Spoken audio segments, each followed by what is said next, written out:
অনেক সময় দেখবেন আপনি যাকে বেশি ভালোবাসবেন সে আপনার থেকে তাড়াতাড়ি দূরে সরে যায়। আমি বলছি জীবনে মিলে কিনা দেখেন, আপনি যার প্রতি বেশি আস্থা রাখবেন সে যত দ্রুত আপনার থেকে আস্থা ভেঙে ফেলবে। আপনি যার প্রতি বেশি ডিপেন্ডেন্ট হবেন সে বেশি আপনাকে ধোঁকা দিবে। আপনি যাকে বেশি বিশ্বাস করবেন এই দুনিয়ায় দেখবেন কেমন জানি সে চেহারায় পাল্টাই ফেলছে, কেমন কেমন জানি ইচ্ছাই হোক অনিচ্ছাই হয়ে যায়।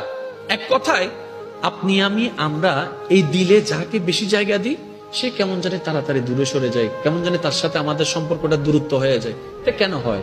এটার হওয়ার একটাই কারণ, রব বলে যে তোর দিলটা শুধু আমার জন্য বান্দা হিসেবে, তোর দিলটা আমার নবীর জন্য উম্মত হিসেবে, আগে আমাকে আর আমার নবীকে রাখ, তারপরে যাকে যাকে রাখার আমি আল্লাহ সেট করে দিব।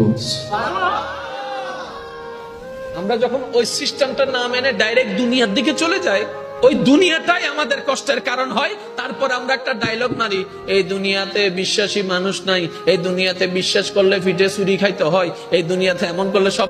অপছন্দ করা মানুষের কথায় কিংবা কাজে আমাদের দিলে মাঝে মধ্যে একটু আঘাত লাগে না?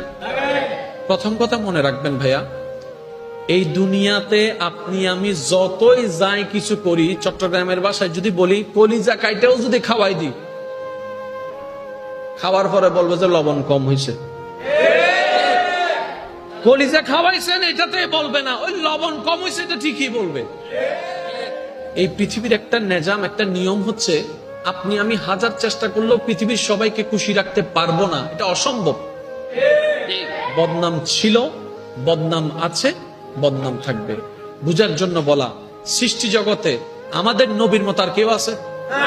আর একটু জোরে বলেন, আমাদের নবীর মতো সুন্দর চরিত্রওয়ালা, যার চরিত্রের প্রশংসা স্বয়ং রব কোরআনে করেছেন, এমন চরিত্রওয়ালা আর কেউ আছে? অথচ এই দুনিয়া, এই সমাজ, হাজার মানুষ সাক্ষী সেই নবীর চরিত্র নিয়েও একদল প্রশ্ন তুলেছে, একদল বিরূপ মন্তব্য করেছে।